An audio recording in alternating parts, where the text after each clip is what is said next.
Okay, so next part. Next part is the esophagus. Okay, so again, the esophagus does deglutition, and I spell deglutition a couple different ways here. But this is going to be the esophageal phase.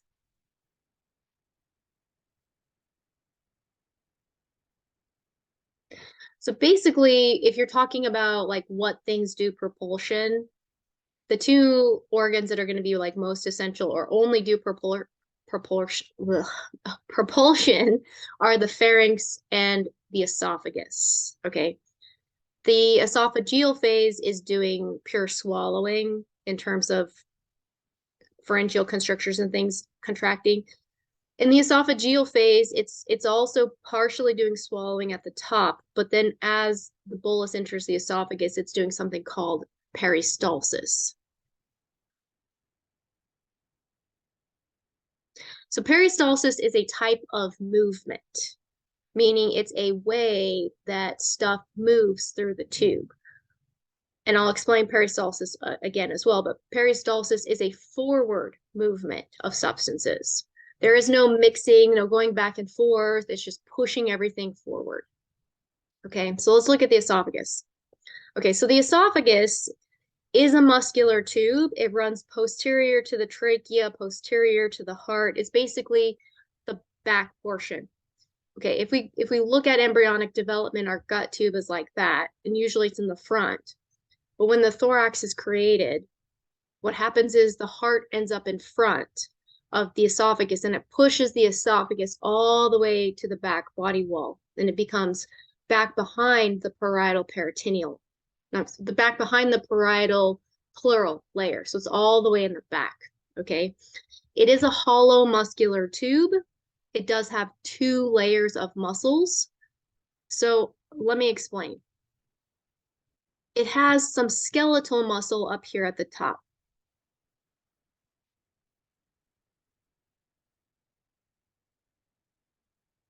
Some of those are a little bit of the pharyngeal constrictors wrapping around it, but it also has its own skeletal muscle to kind of grip food and pull on it.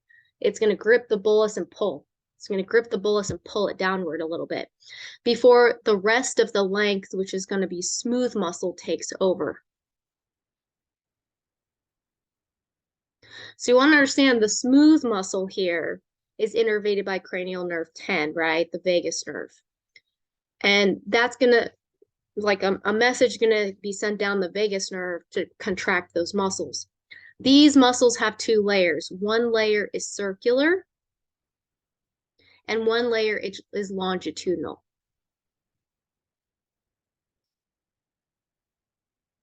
Actually, the entire gut tube has a circular layer and a longitudinal layer of smooth muscle.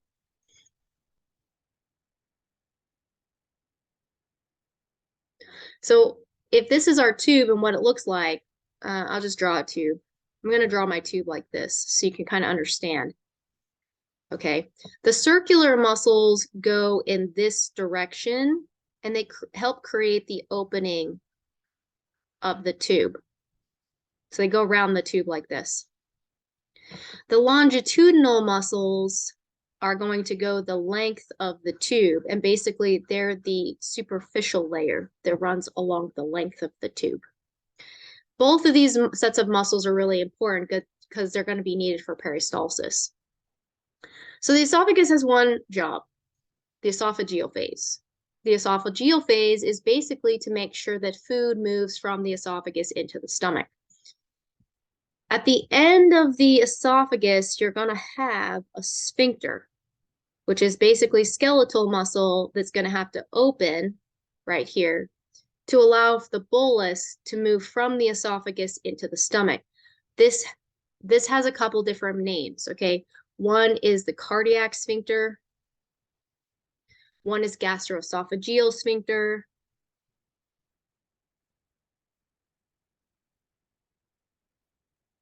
I think has another one, which is maybe cardioesophageal sphincter, something like that. But basically, there's a sphincter there, okay? So let's look at what the function here is, which is primarily peristalsis, or the esophageal phase. This is something I didn't teach in 2230 because I didn't want to start getting you guys really confused about what the heck is happening in the esophagus, okay? So as soon as the bolus moves past the skeletal muscles, those are under your control, right? You remember, you can kind of feel how far you can control swallowing. And then once you stop controlling swallowing, that's when the smooth muscle takes over. So in peristalsis, what's going to happen is alternating segments of muscles contract. So the first thing is circular muscles contract.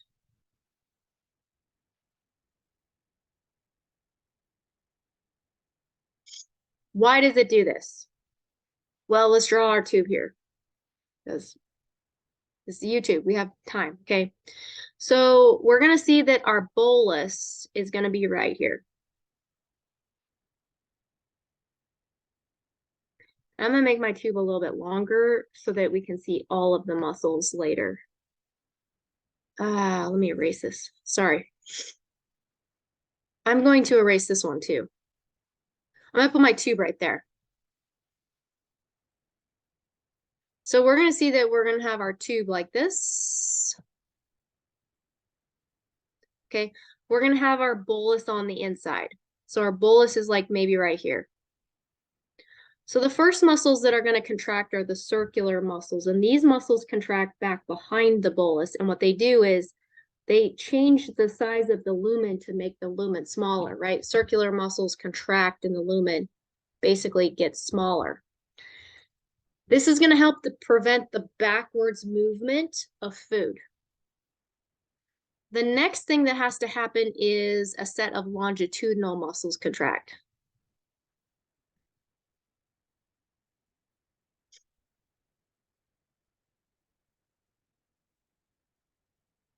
Okay.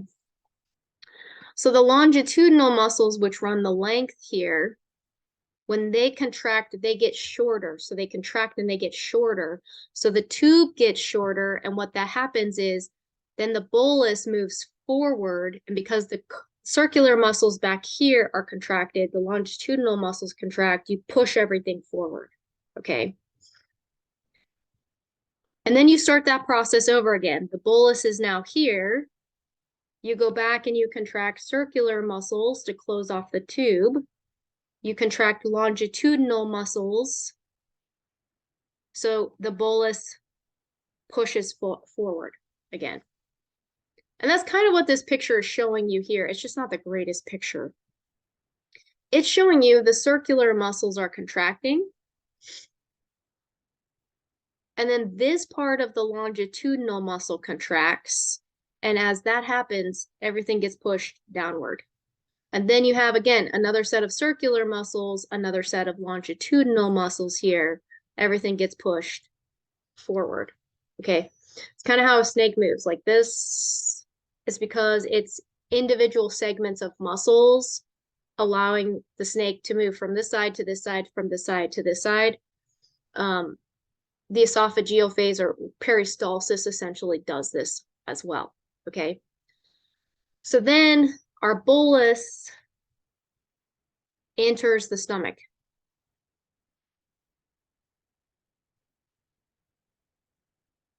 So things that you want to kind of take note of is there's the diaphragm.